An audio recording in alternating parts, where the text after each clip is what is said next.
Like, is there a reason why I'm frozen, or is that me, or is that you? Oh, You're not frozen. I have, You're good. I can't, I have no controls, like, I can't mute myself. Really?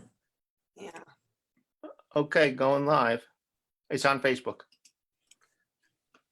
Okay, we are on, Mayor. Hold on, wait a minute, hold on. I lost all my controls. Really? So I can't, yeah. So bear with me 1 second. That is so weird. All right, someone else read our opening while I figure this out. You have it? I'll read it, Tom. The adequate Yeah, if you notice could thing? read it, that'd be great.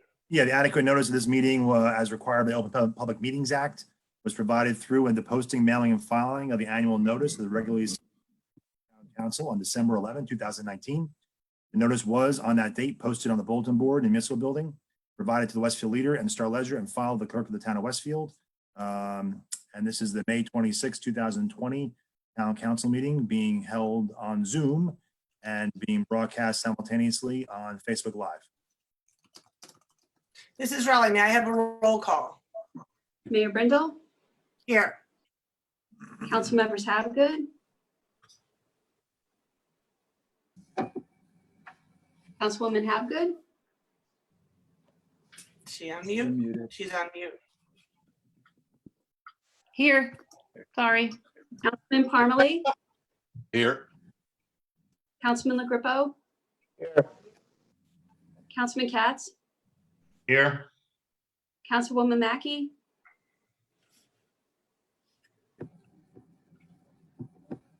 You're on mute, Dawn. Don, you're on mute. Councilman Contract, Here. Councilman Dardia, Here. Councilman Boyce. Here. Okay, so let's stand for a salute to the flag. I have my flag.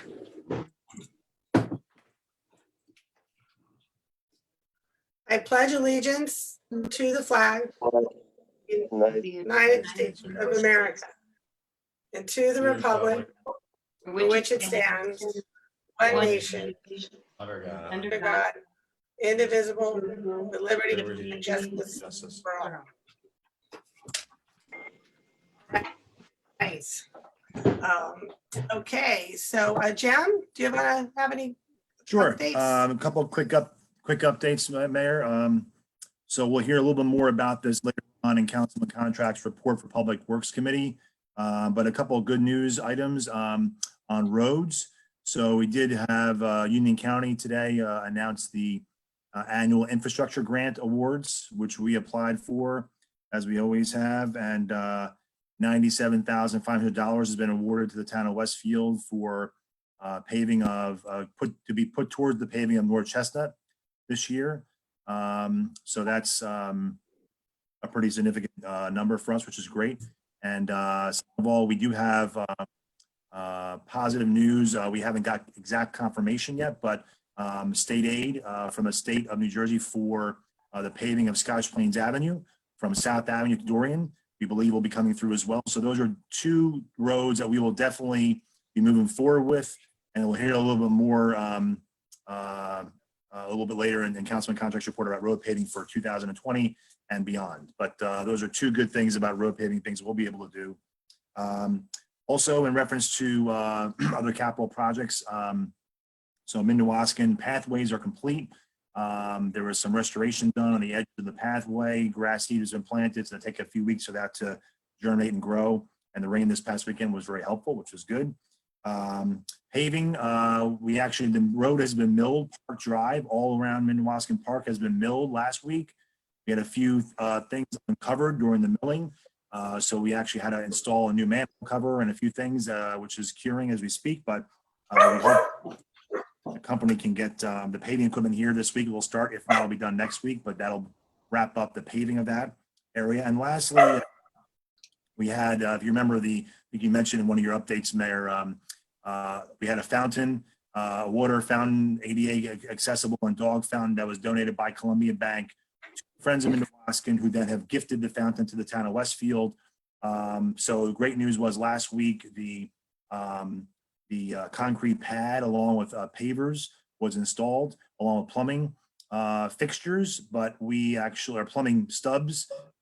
We're waiting for the New Jersey call before you dig to be cleared. Once that's cleared, we'll have a trench dug for the water and our plumbing company to come out and install it. So we're hoping right now, we've been told by New Jersey before you dig, the week of June 8th is the week we hope to get that done and install everything.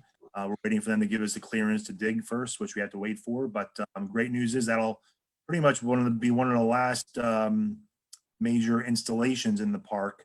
And then we'll have Public Works come back and do a bunch of cleanup. You know, the park has been technically closed, you know, to through traffic, of course, while we're waiting for the paving to be done.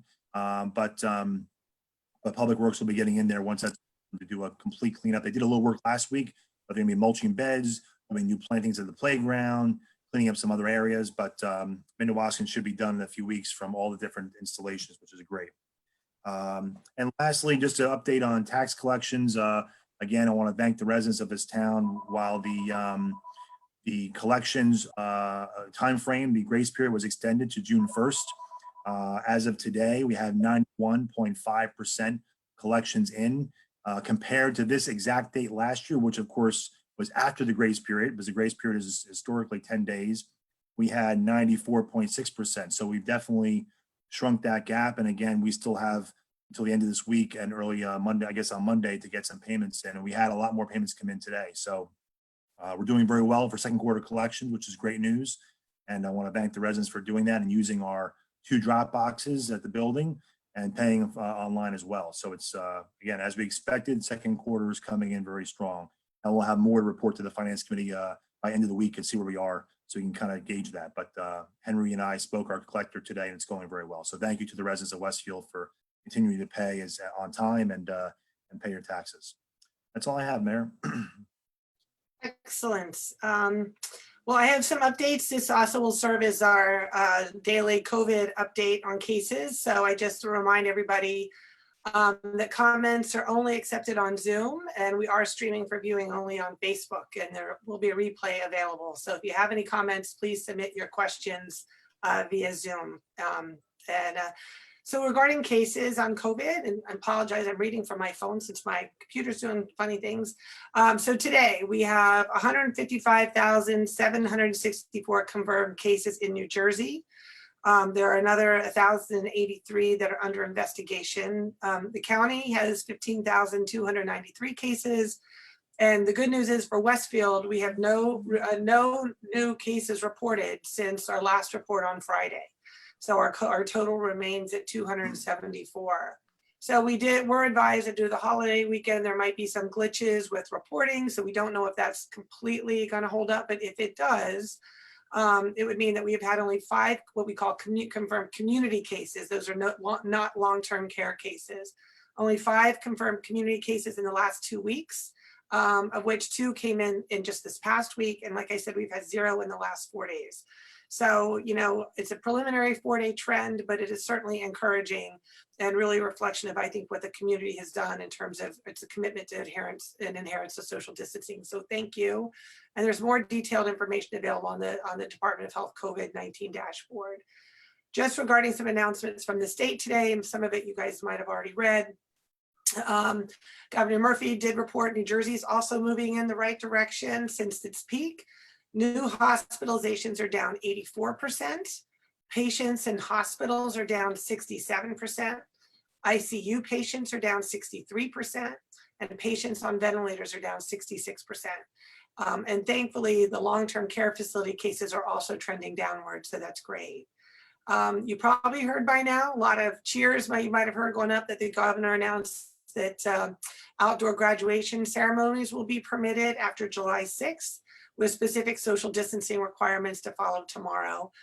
Me and the chief and others have been in touch with the Board of Ed to let them know that we'll provide whatever assistance necessary to help facilitate whatever graduation plans they have to honor the high school class of 2020, and includes delivery of graduation signs tomorrow. So you'll be hearing a lot of noise about that. Thank you, Chief, for that. You may have heard professional sports teams in New Jersey may return to training and competition if their leagues choose to move in that direction. Has not been mean organized youth sports. So that has not yet been approved to proceed. And the good news from the transit side is that the Federal Railroad Administration awarded $91.5 million to Amtrak and New Jersey Transit to continue the Portal Bridge. So was very good news for all of us, assuming many people will still be commuting into New York. Some on the local front, the food drive that we had last week was off the chart successful. Wouldn't you say, Chief? We heard today, I mean, I was there initially, Chief was there unloading trunks of food from people. Over 500 vehicles dropped off over 2,000 bags of food. They said it was the equivalent of about $70,000 worth of food. And on top of that, there's another $18,000 in cash donations that went to them. So I think I heard that they're probably good through the summer, which is just quite remarkable. So it was a great effort between the police department, the public school district, the ministerium, and the Westfield United Fund. So thank you to everybody. I also want to thank the American Legion Post 3. They hosted a beautiful and solemn Memorial Day service at Monument Circle yesterday morning, very early yesterday morning. While we missed having the public in attendance and certainly the annual, parade that typically follows, it was a very beautiful and fitting tribute to those that really paid the ultimate sacrifice for all of us. So thanks to American Legion and to Police Chaplain Keith Gibbons, who really went above and beyond in organizing the service. Regarding the pool, I know we had just learned, I think Pennsylvania announced that they're going to be opening pools on June 6th.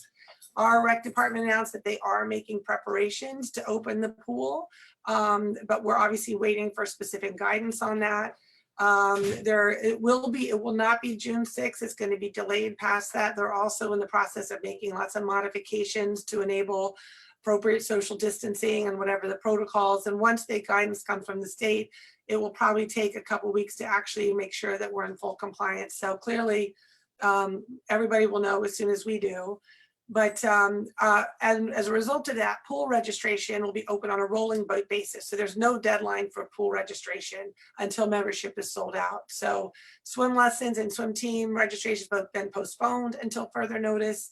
And there are ongoing questions that the Recreation Commission, I think, is discussing next week regarding refunds, partial refunds, full refunds. And so more to come on that after their meeting.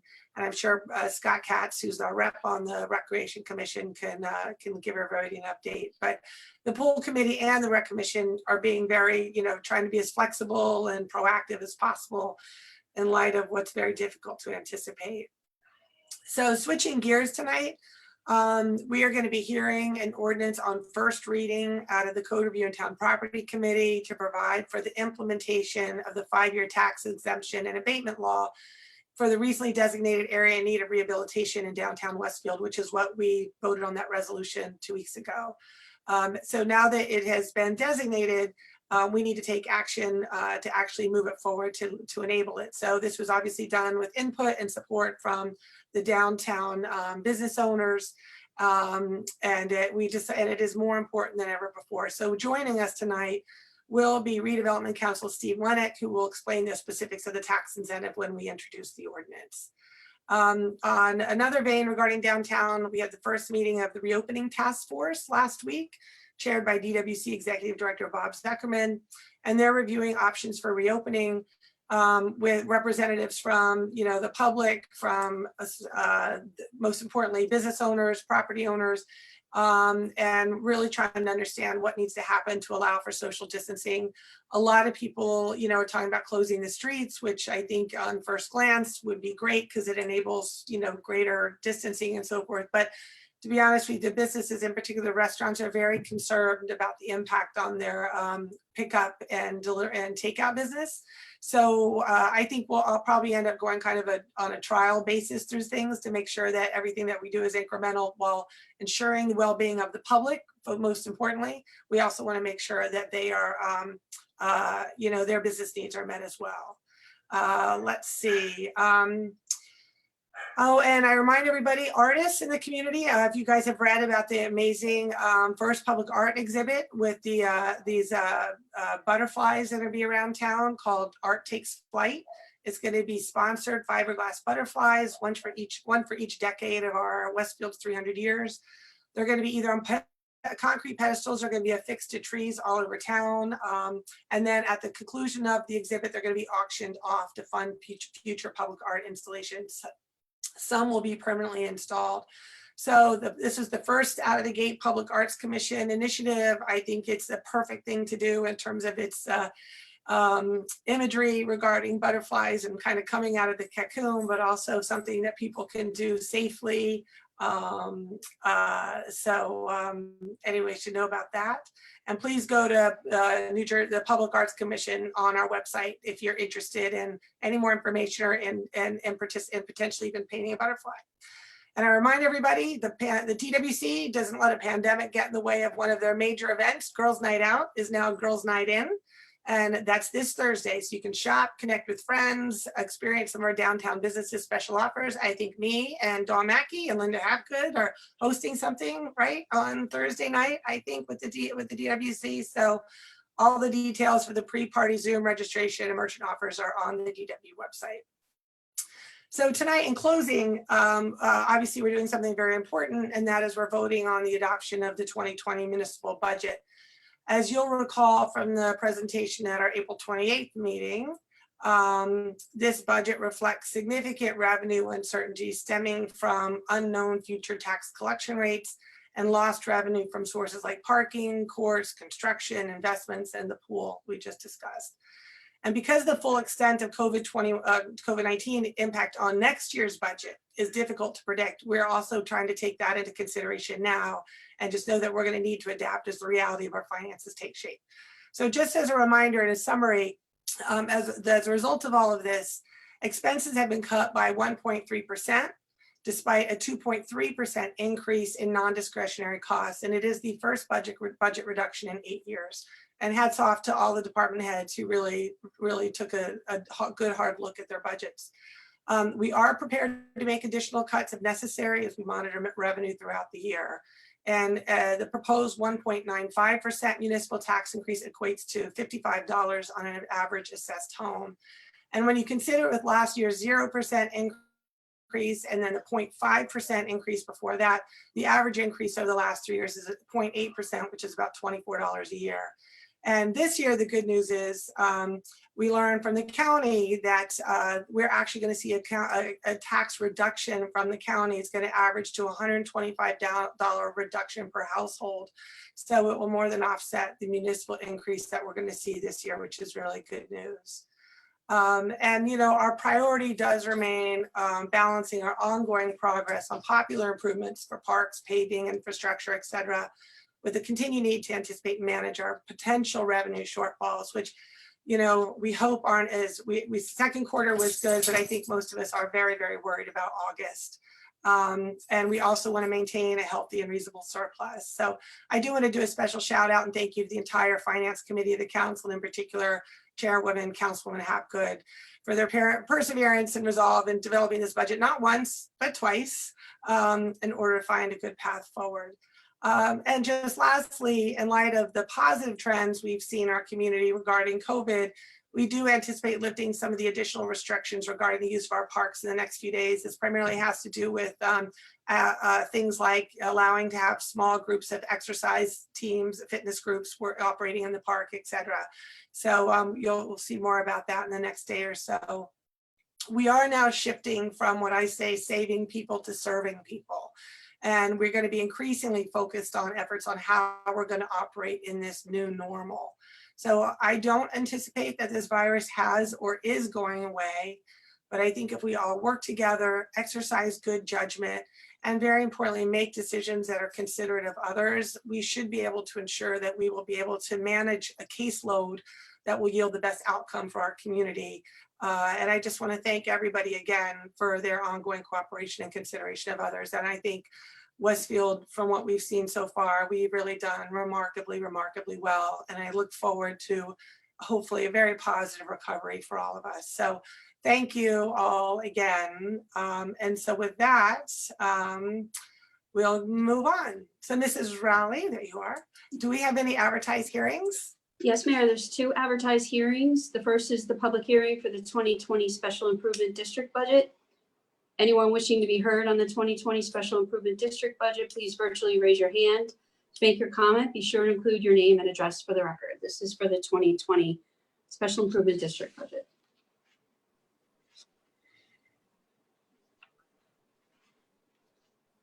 You're muted, Jim.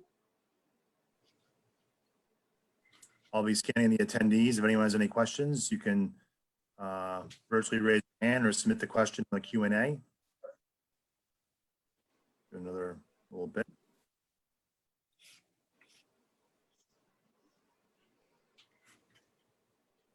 See nobody here, Mayor? No Q&A and no virtual hand raisings? Okay, so Seeing no one, Mayor, may close the hearing. this hearing is closed.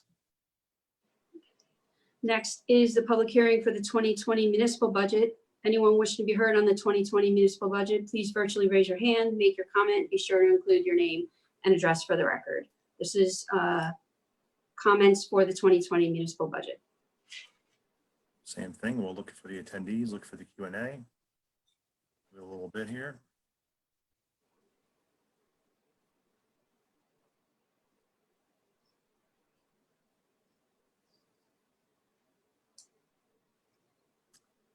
Seeing nobody, Mayor. We have 18 attendees right now and no virtual raising of hands and no Q&A submitted. Okay, so Mayor may close the hearing. This hearing is closed. May I have a motion to approve the minutes from the Town Council regular meeting of May 12th, 2020? So moved. Motion by Councilman LaGrepo, second. Second, contract. Second by Councilman Contract. Any discussion? All in favor? Yes. Yes. Opposed? This motion is carried. Mrs. Rowley, do we have any petitions or communications? No, Mayor. Now it's time for open discussion by citizens. Please virtually raise your hand to make your comment on any subject on which the council's jurisdiction, and be sure to state your name and address for the record. And we'll do the same thing. Looking for Q&A and or virtually raising the hand. Give it a little bit.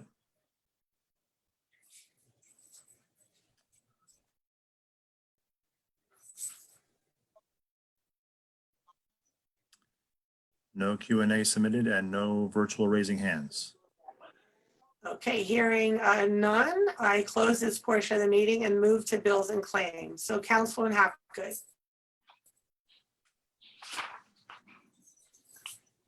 Thank you, Mayor. I'd like to move bills and claims in the amount of $306,357.10.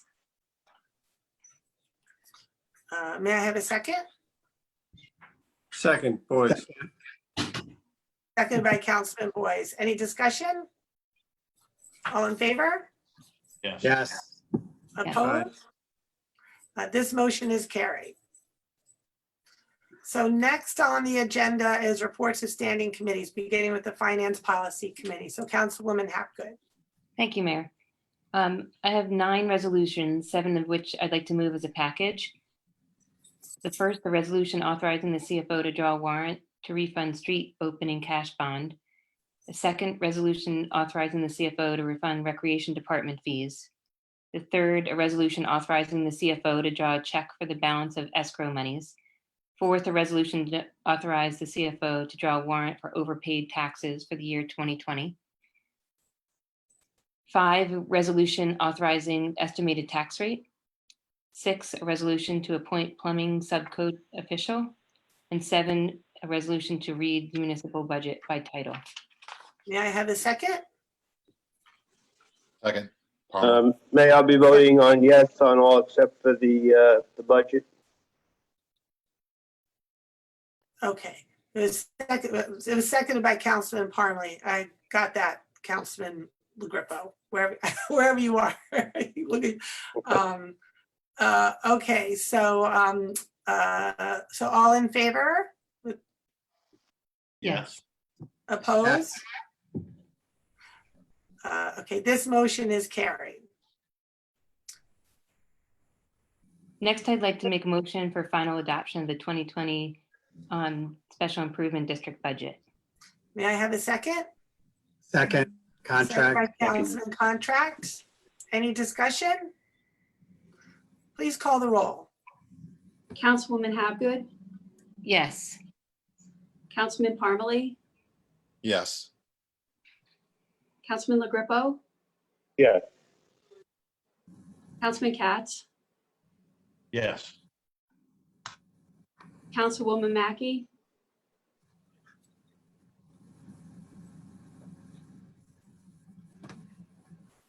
Councilman Contract, mute.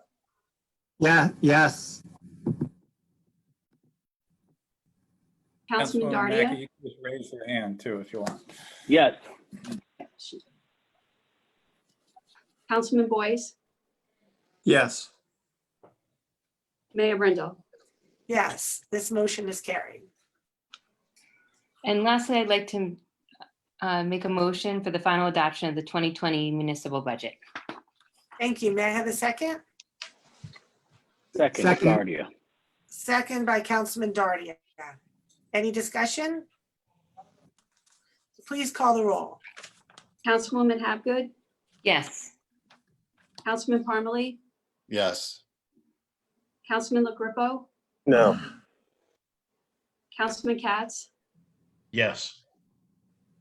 Councilwoman Mackey, Councilman Contract, Yes. Councilman Dardia, Yes. Councilman Boyce, Yes. Mayor Brindle. Yes, this motion is carried. Next is the Code Review and Town Property Committees. Councilman Mackey. if we Yeah, could can I hear- say one thing, Mayor? Can I Yeah. just interject one thing? I just want to thank everybody for the support on the budget. Just remind everybody that this is the budget's a plan, and that plan may be changing as the year goes on, but it's a plan. And just the last thing to remind everybody is on the website, after tonight, we'll have the final version of the state form budget, replace the introductory version on the website, so it's there permanently, as well as the annual user-friendly budget, which Scott and I are required to submit to the state, which we will now finalizing, be sending all the documentation down to the state for their records. So this concludes the adoption of the budget process, but as we've always said, the budget process never really ends. So, but thank you again for all your support and getting through this very interesting budget year so far. So thanks. Well, thank you too, Jim. Thank you very much, Jim. Thank you. And thanks to our CFO as well, Scott. Yeah, Scott's on the call tonight. He's not on video, but he's on the call, and thank you. And I know again, all the department heads and all the staff just jumped in to do what we needed to do so far. But again, the budget process is never really over, and we'll see how the rest of the year goes. But again, as I said, so far, knock on wood, so good. So thank you again. Thank you. So can we hear Dawn?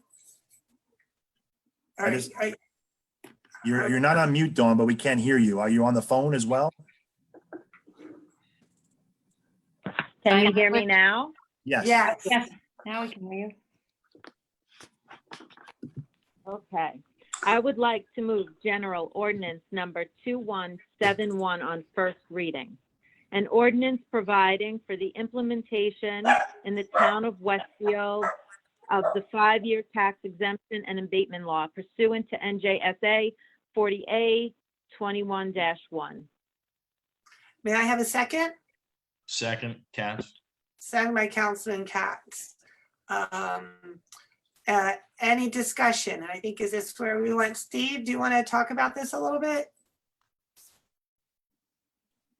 Sure, Mayor, thank you. So on the agenda is the introduction of this ordinance. This is one of the benefits that the governing body can adopt for areas that have been delineated as areas in need of rehabilitation, which you guys have now done for your downtown special improvement district. The way it's drafted, this is what we refer to as the 5-year tax exemption and abatement law. The ordinance can get a little confusing, and that's just a reflection of how confusing the statute itself can be. But generally, it is there are several different variables on how a property owner can go about getting one of these exemptions or improvement, depending on the use of the property, whether it's a single-family dwelling, a multiple dwelling, or construction or an industrial use. The statute breaks the 3 down, and you can be eligible as a property owner to receive some of those benefits by making improvements to your property, by constructing, making new construction to the property, or by converting another use, a prior use, to one of these 3 uses.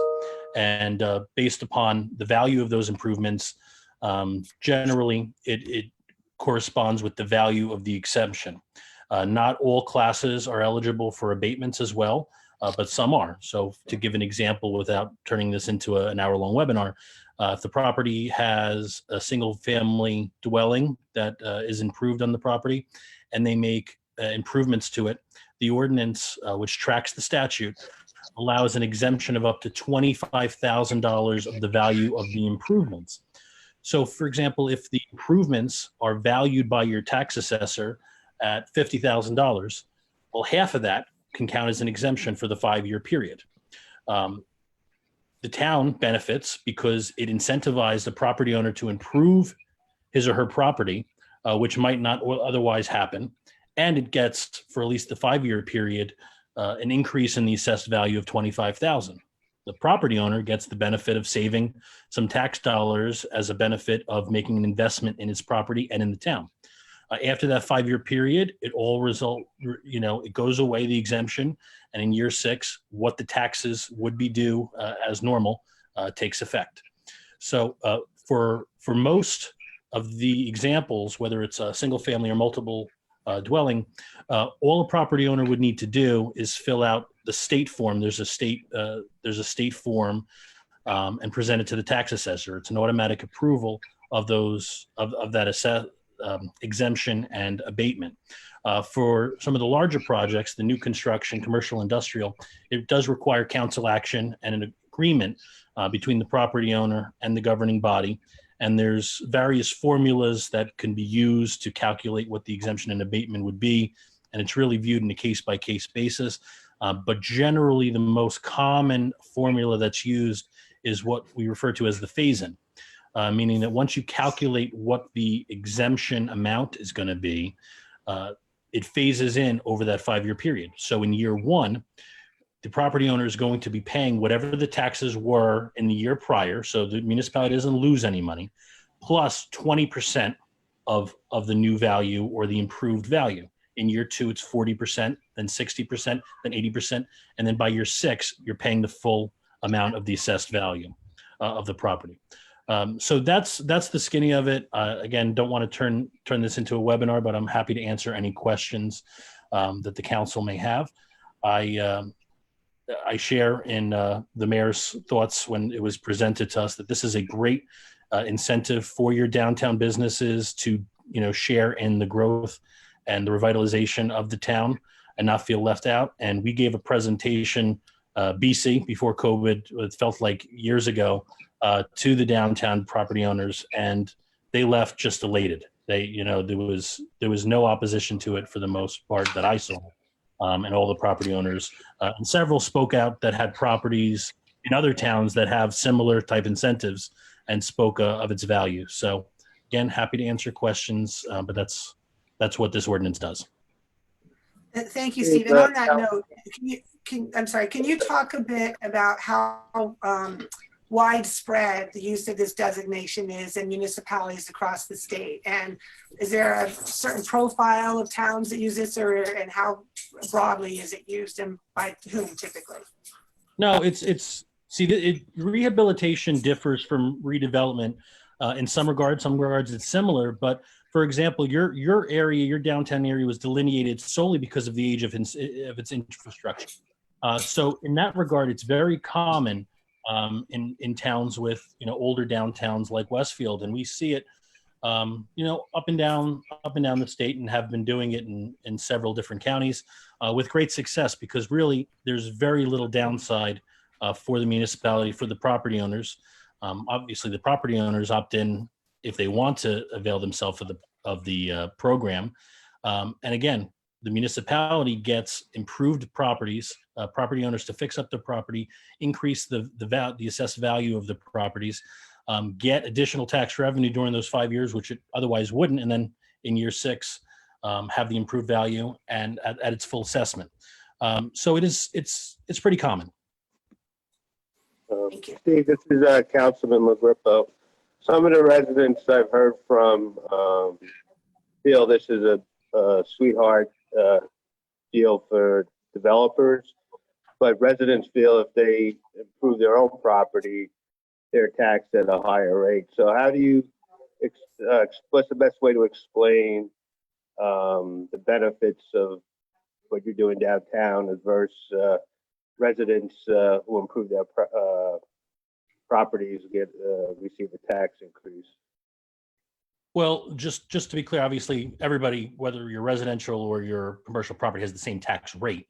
Right. The benefit to the residential owners, even though it may not be direct under this exact ordinance, unless they're obviously residential property owners in the downtown area, are benefiting by having the commercial properties in town have their assessed value increased.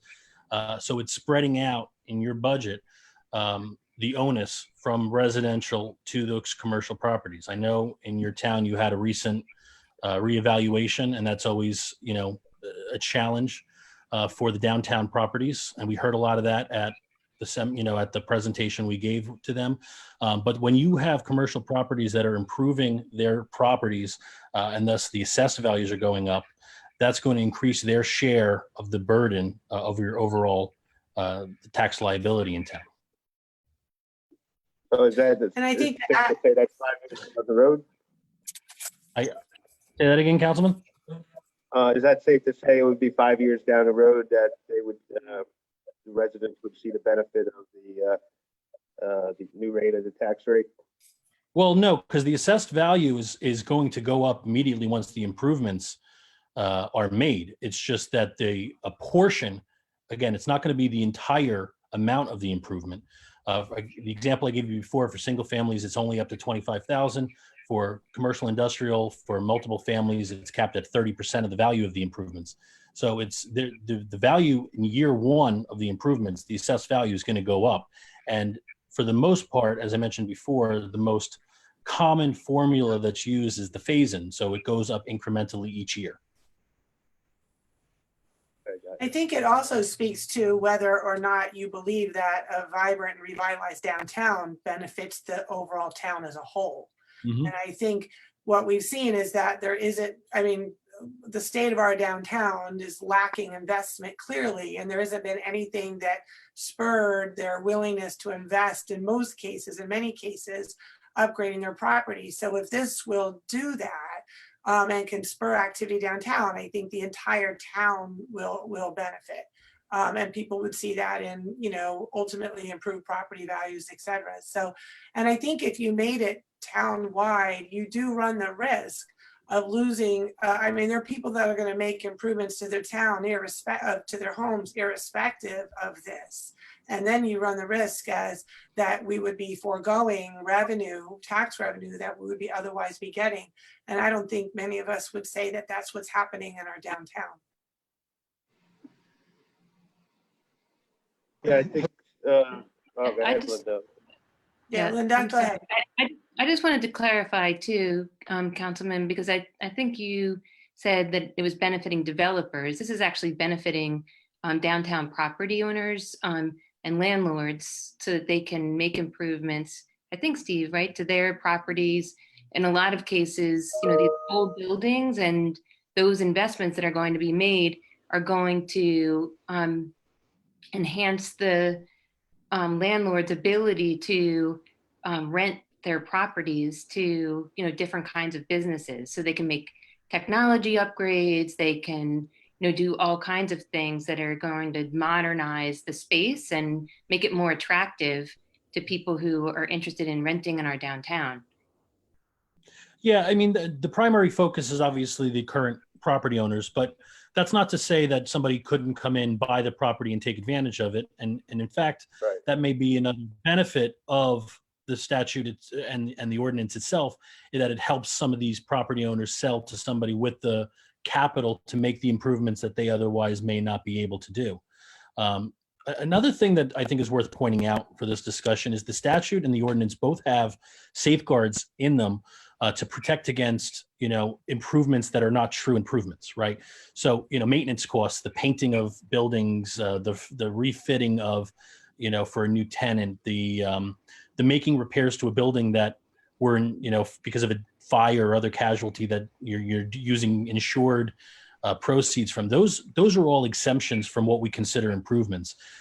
There are safeguards in place to ensure that these are true improvements that are being made to the property that are going to cause the property to have an increased assessed value. And attract new, Steve, I would think, right? Oh, of course. I mean, that's the public policy, the public policy behind this when the legislature adopted it, and why so many governing bodies have taken advantage of it is for just that. It, on one hand, yes, it increases your rateables and increases the assessed value of these properties, but at its core, this is to improve properties. And when you have an improved facade in the downtown, you're attracting more people to shop down there, to walk down there. You're increasing the appearance and street atmosphere of your downtown and making it a true place, which is what planners for years try to do. Steve, I heard from some residents feel that at the end, it's a good thing people are upgrading their property. But there is a feeling out there that the building owner then has the opportunity to get higher rates for rents. So there's a little disconnect with some of the folks I've spoken to as far as at the end of the day with the resident. And at the end, it's true what the mayor said, we all do want a vibrant downtown. But some people are feeling, why should a downtown building owner or property owner get a tax break and not me? I don't know if it's just the economic period we're in right now, but that is some of the concerns I've received. Well, I guess it depends on if you consider it a tax break. I don't consider it a tax break. I consider it a tax incentive, and they're two different things. So I think the majority would agree that we're encouraging them to do things that they wouldn't otherwise do. So if I were you, I would tell those residents, it's obviously there hasn't been a willingness to invest in properties, and that's why we are where we are. So and we've never done anything like this. So I think this is that big carrot that ultimately will lift everybody, and including I would hope you're explaining to residents again about the value and benefit of a vibrant downtown to their own personal property values. So it's not a tax break to property owners. It's an incentive really to invest in our community, which benefits all of us. Stephen, just so I understand it, this program this abatement program is different from a pilot, correct? Correct. So this program, you don't actually have an exemption on your taxes. Whatever your taxes are today, you're going to continue paying those taxes going forward, with the exception of, some of the different variables under the ordinance do allow for what's called an abatement, which does temporarily reduce your current assessed value in exchange for the improvements. But a pilot, you're totally exempt. You're paying on an annual basis what referred to as a pilot, payment in lieu of taxes, annual service charges. The difference between the two is mainly who receives or who keeps the funds. So in this example, you're sharing with your county, your school district, your receivables. That's going to continue based on all of your receipts, regardless of what the property is assessed at and what it has exemptions and abatements for. Under a pilot scenario, the benefit to the municipality is, of course, you get to keep 95% of the annual service charges, which is obviously the give for the property owner to get the decrease in the annual fees. Okay, and then I'm sorry to interrupt. And then so based on the phased-in formula, the town will begin to see tax revenue in the first year. So 20% of the improvement, 40%, and on and on and on. And then that's tax revenue that's shared among all the different departments that require that receive a portion of those funds, right? Absolutely. Again, you're not going to be reducing your tax base here. You're only going to be adding to it incrementally. And again, the phase-in is the most common method. There are a couple of other methods, but even in all of those, you're going to still see your tax revenue increase incrementally. In year 6, of course, it will be at the true value. All right. And so this is really just a way for the downtown business owners, whether they are the downtown property owners, whether they currently own the property or whether they purchase it sometime in the future. It just allows them to share in the redevelopment of the downtown, to kind of share in the burden and the investment in redeveloping our downtown, right? Exactly. Yeah, I mean, it seems like, Steve, does this include, just a quick question, Steve, does this include sidewalks? Well, no, it depends on whose property the sidewalks are. Well, I mean, they're the property owners' responsibility. So, Yeah, it could potentially. Right? Well, it really depends, because fixing the sidewalks wouldn't really be considered an improvement. It'd be considered maintenance of what's there. So it may not be considered an improvement to improve the value of the property. It's something we could look at if it's a unique circumstance where you're adding or changing what was previously there rather than maintaining it. We all good? So want to vote on this? Yeah, just real quick, so going forward, some outside building owners outside the city wondering why they weren't included in. I think when we had talked about it is that because this hadn't been done before, we thought we would do it in an area that was most easily controlled. And there's no reason, if we feel like we've seen some success for this, that we couldn't look at expanding it to other places. Like I said, but we thought, as having the first time ever, let's see where we go. And if there's, and we'll evaluate based upon what the demand is and who's taking advantage of it. But there's no reason why we couldn't consider expanding it if this proves to be successful. Okay, so where's Tara?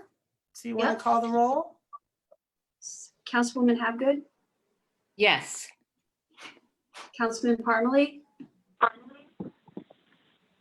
Yes. Councilman LaGrippo, No. Councilman Katz, Yes. Councilwoman Mackey, Yes. Councilman Contract, yes, Councilman Dardia, Yes. Councilman Boyce, yes. Mayor Brindle. Yes, this motion has carried. And before we move on to Public Works, I think Councilman Mackey had some additional comments from your committee. And just one thing, Steve, you don't have to stay unless you really want You to. can leave unless you want to stick around. But thank you very much for being. Thank you very much, Steve. Thanks. My pleasure. And if any of you have questions that didn't come to you now, but you think of later at night, let the mayor know and I'll be happy to answer. Great, thank you. Thank you. Good night. Thank Stay you. safe. Thank you. Hi, okay. So the Code Review Committee has been meeting over a bunch of months on some of the topics that in the last meeting we have decided are ready to move forward, and we want to brief the rest of the council and the public. It's important to note that the Code Review Committee is comprised of myself, council members LaGrippo, Parmalee, and Katz. First, an ordinance revising the recently adopted modular home ordinance. We sat down and obtained additional input from the building community, and this ordinance addresses certain fees and storage timeframes, as well as insurance requirements. Second, we are recommending certain revisions to our short-term rental ordinance, which are intended to comply with state regulations. This ordinance amends both the general town code and the land use ordinance and would require review by the planning board. Third, 3 mostly technical amendments to the town's land use ordinance based upon certain recommendations that were made in the master plan reexamination. These changes include removing a definition reference to private summer house in the definition of an accessory structure. 2, amending our sign ordinance by removing the prohibition for wall mounted on street facing wall without main entrance. And 3, making certain changes to the minimum dimensions required for garage parking spaces. Since all these ordinances amend our land use ordinance, they will be reviewed by the planning board after their introduction on first reading by the council. 4th, we are recommending substantial revisions to the town's historic preservation ordinance, mostly to comply with the state historic preservation code, and also to encourage the preservation and designation of historic homes. This proposed ordinance will also require planning board review. And lastly, we are recommending revisions to our solar panel ordinance, primarily to allow the installation of solar panels on the front roofs of homes, provided certain specific criteria are met. Again, as a zoning ordinance, this will also be referred to the planning board after introduction. It's a mouthful. Your committee's been very busy. So just a follow-up to that, Dawn. So these are recommendations from the committee. Tom's office has done drafts of these, so they'll be sent to the council for the next council meeting for review. And we expect, I think they all can move forward to the next council meeting, and then some will go to the planning board, as Dawn mentioned. Some will just go back to the council for second reading. But it's a lot of many months, and in some cases, much longer than that in some cases, so. So I think on to the Public Works Committee, right? Councilman Contract had some updates? We did. The Public Works Committee has also been busy, but I have to, first I'll say thank you to the Code Committee. And on behalf of the Green Team, what Councilwoman Mackey just mentioned, I know that the entire Green Team will be thrilled to hear on the solar panel changes. So thank you for her committee for bringing that forward. On a similar vein, I'm going to reorder things just because we started talking a little bit about sustainability. I want the town to know and the residents to know that there are a lot of new initiatives that we're moving forward with to make our town more sustainable and more green, starting with EV chargers. I think, I hope most residents know that the state is still moving forward with a $5,000 rebate towards the purchase of an electric vehicle. Car dealers are now open. We will be installing at least 2 for free electric chargers in Lot 1 and potentially 2 other ones in Lot 4 in partnership with a company called Volta Chargers. Their chargers are level 2. They are super sleek and they're able to provide it for free, including all installation and operating costs, because they do carry digital screens and it becomes a signboard, and the town will be given, I believe, 1/8 of the advertising space to support our local businesses. So this is a really cost-effective way for us to move forward on something really important that's obviously an important state priority. And I think our local businesses will benefit from it. So the next step is to review an agreement, assuming the whole council is supportive. So I'll just look for some thumbs up to make sure my fellow council men and women are supportive. I see a couple on at least my Zoom screen. Was that enough? I can't see everybody. In a similar vein, we're going to be installing a demonstration rain garden. I think last year we talked about how we were able to acquire a lot of free technical assistance from Rutgers Cooperative Extension. They did an impervious cover assessment in our town, which basically looks at the percentage of our land space that is pervious or water accessible or non-pervious, meaning water can't go through it. As you might have guessed, we are higher than state recommendations on impervious cover. So one way to address this and help minimize some flooding is to build a rain garden, use green infrastructure, use natural plants to cover stormwater or capture stormwater, to filter it so that it's not taking the pollutants down into our waterways, but rather putting them into the soil where they're naturally filtered by plants. So Rutgers presented 3 different proposals. We plan to explore and hopefully implement a beautiful rain garden in Tamaqua Park later this year. More to come on that, but this work was really, really impressive, and the costs are minimal. I mean, we're talking probably $1,000 or $2,000 to develop a nice rain garden and show the community that it can really make a difference. So more to come on that, including timing, but that's something that we hope to move forward with. 2 other sustainable topics, and then I'll move into capital and paving. Third is plastic bag recycling. I know a lot of residents are upset that unfortunately we had to basically close the plastic bag recycling program that's part of Trex. Unfortunately, the supermarkets nearby that we bring the bags to are not willing to accept the volume that we're getting at the center. So it's great that so many people want to recycle. It's a bad thing that we can't offload them into the Trex program through the participating retailers, which were Stop and Shop and Acme. That being said, there are 4 new opportunities that we're actively exploring to restore the program. And I hope by the next council meeting, one of them has come to fruition. So we've got some really good leads to bring this program back. I do want to thank a Westfield resident, Maite Quinn Richards, who sits on the green team, but she and her sister, who are both very knowledgeable about recycling, have been really helpful supporting the town's efforts in this regard. So hopefully, again, at the next meeting, I'll have an answer on how we can restart this program. And then lastly, on the recycling front, tennis ball recycling. Tennis courts are open, and we will be launching tennis ball recycling sometime this summer at the Conservation Center in partnership with recycleballs.org. It's a free recycling program where they turn the tennis balls into, other recycled materials like for playgrounds and things like that. So small program, but it can make a difference. So that's all the green stuff.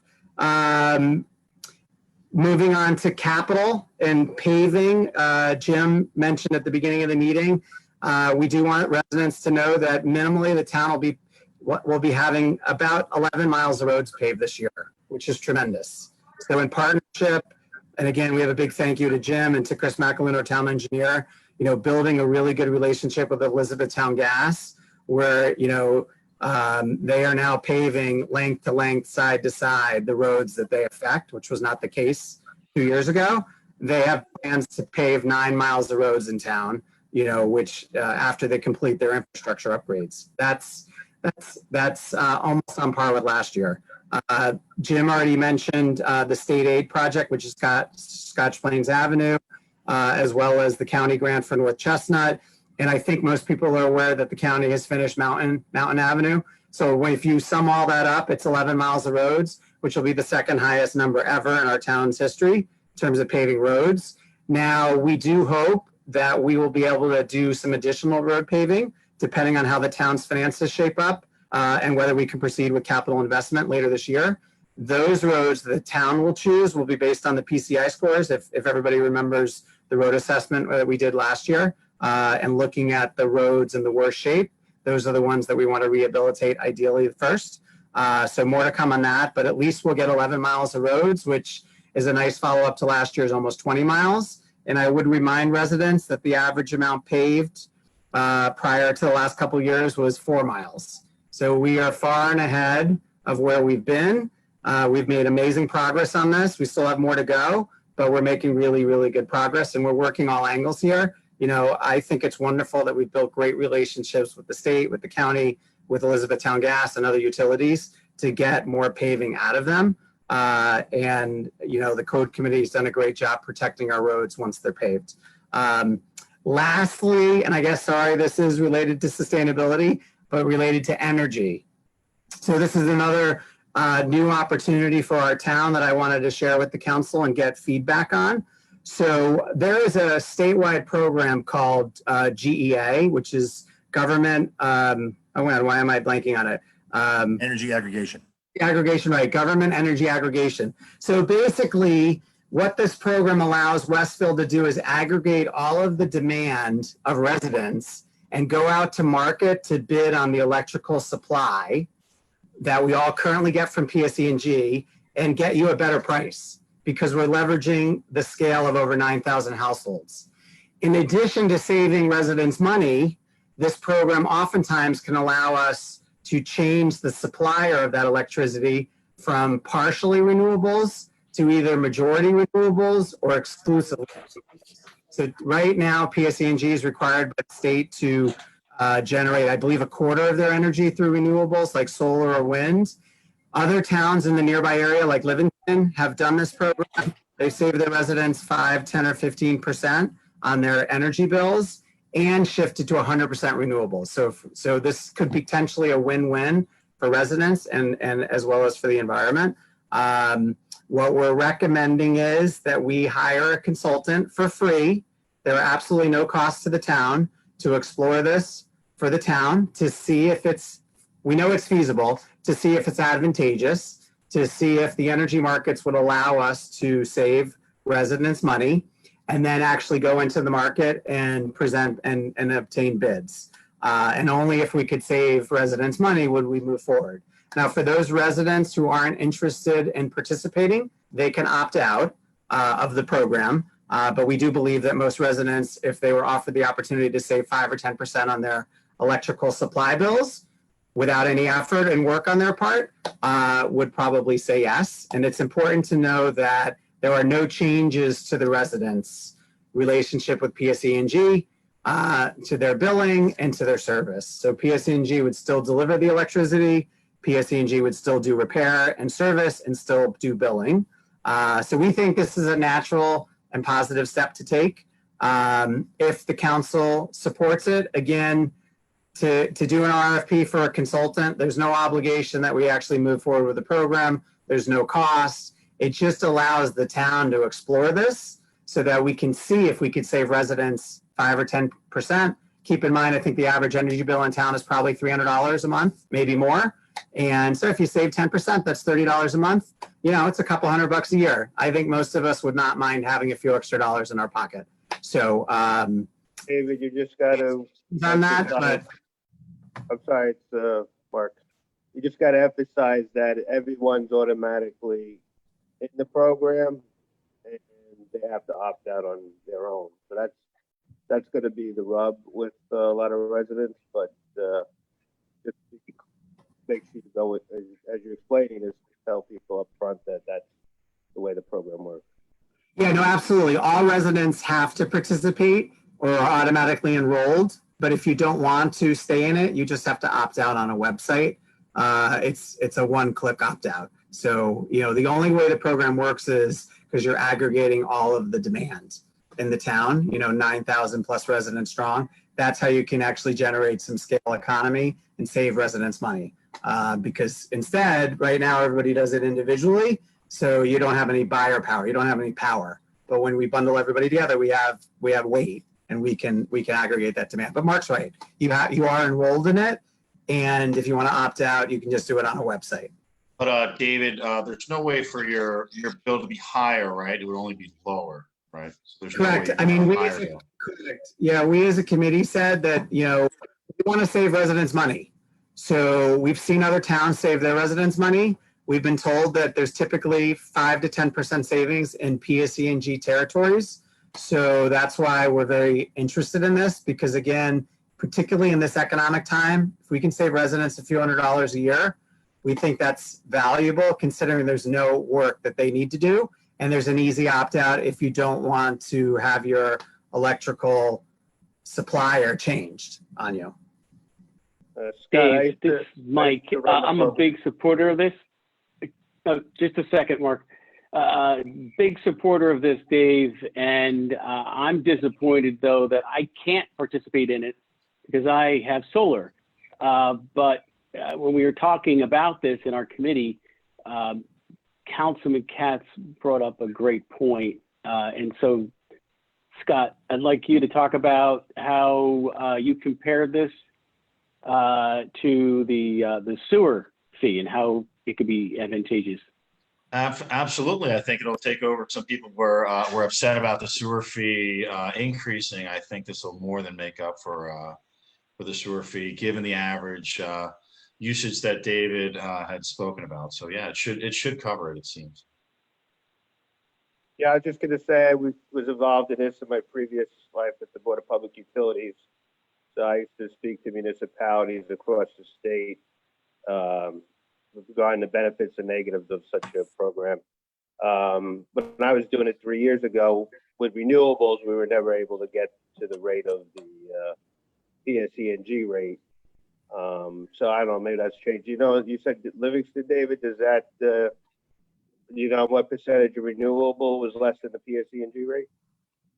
Yeah, so Livingston switched to 100% renewables about a year ago. The markets have really changed, Mark, in the last year or two. There's so much energy.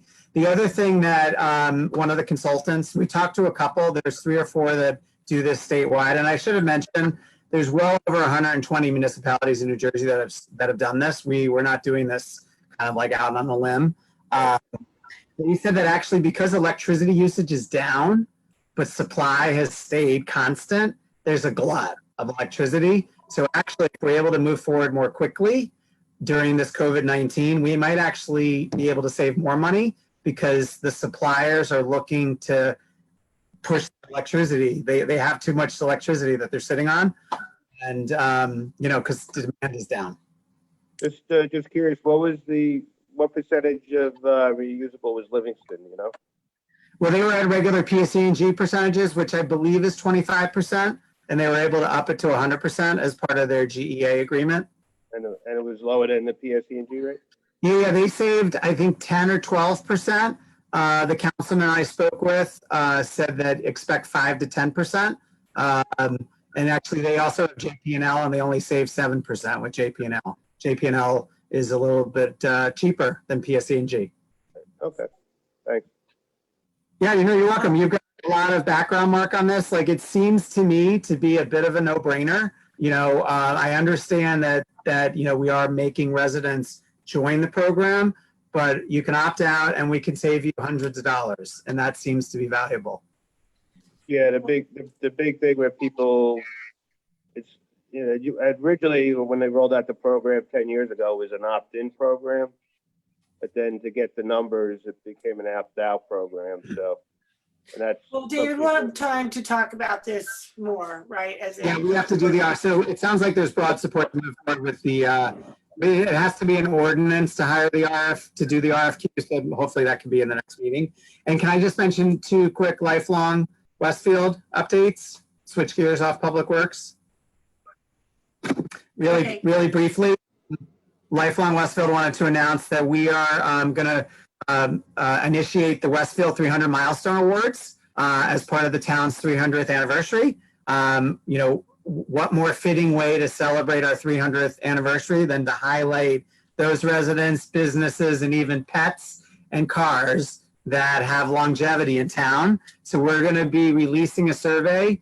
Actually, it's online on the following website, westfieldnj.gov/Westfield 300 milestones, where any resident can, or any business owner can fill out and tell us how long they lived in town, for example, how many generations have lived in town continuously, longest years married, number of grandkids, oldest running business, oldest living war veteran. We even like to find out who the oldest dog and cat are in town, oldest town employee, oldest serving police officer, firefighter, public works employee, and the oldest running car among 17 or 18 categories. And we think this is a fun way of celebrating these important milestones that is part of the town's 300th celebration.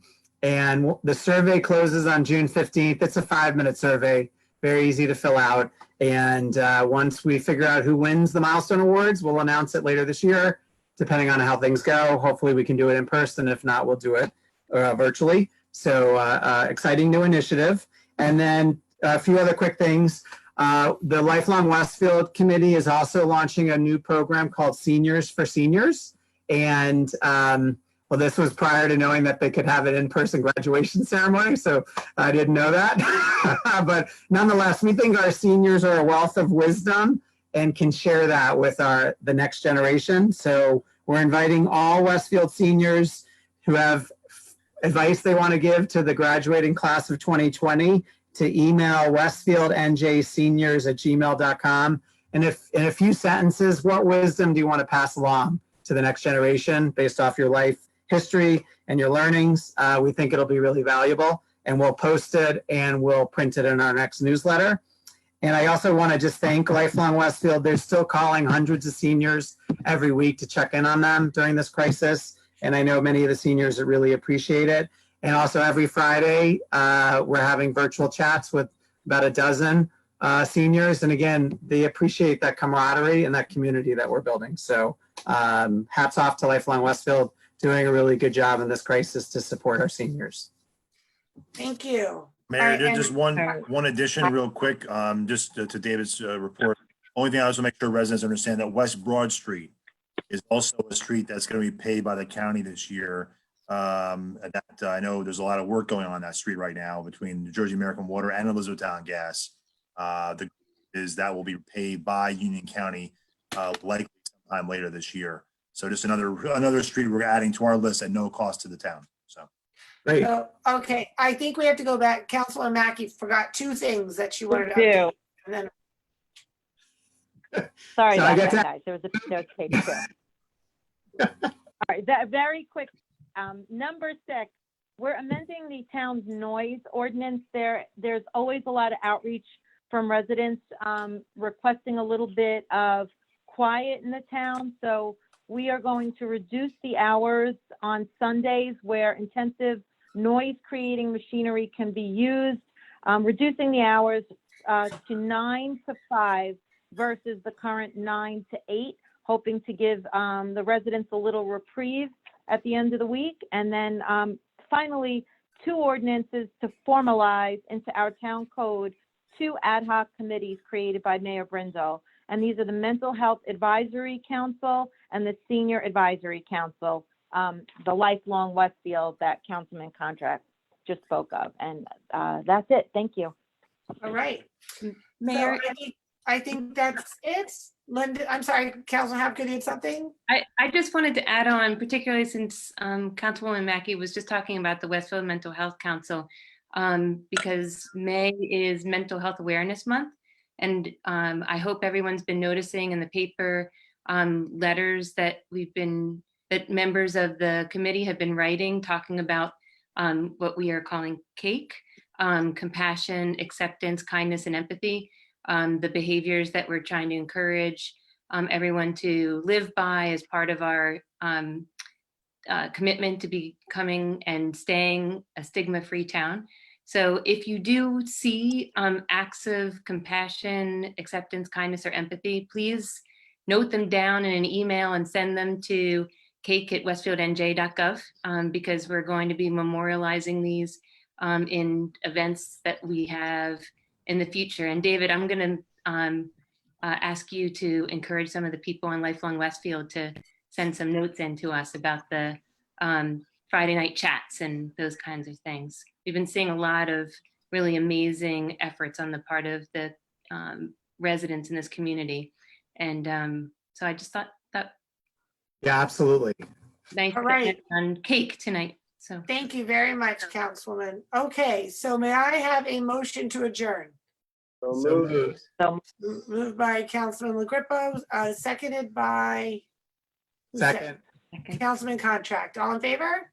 Yes. thank you. Yeah. Opposed? All right, good night, everybody. This meeting is Good night. adjourned. Night. All right, Good night. bye. Bye, everybody.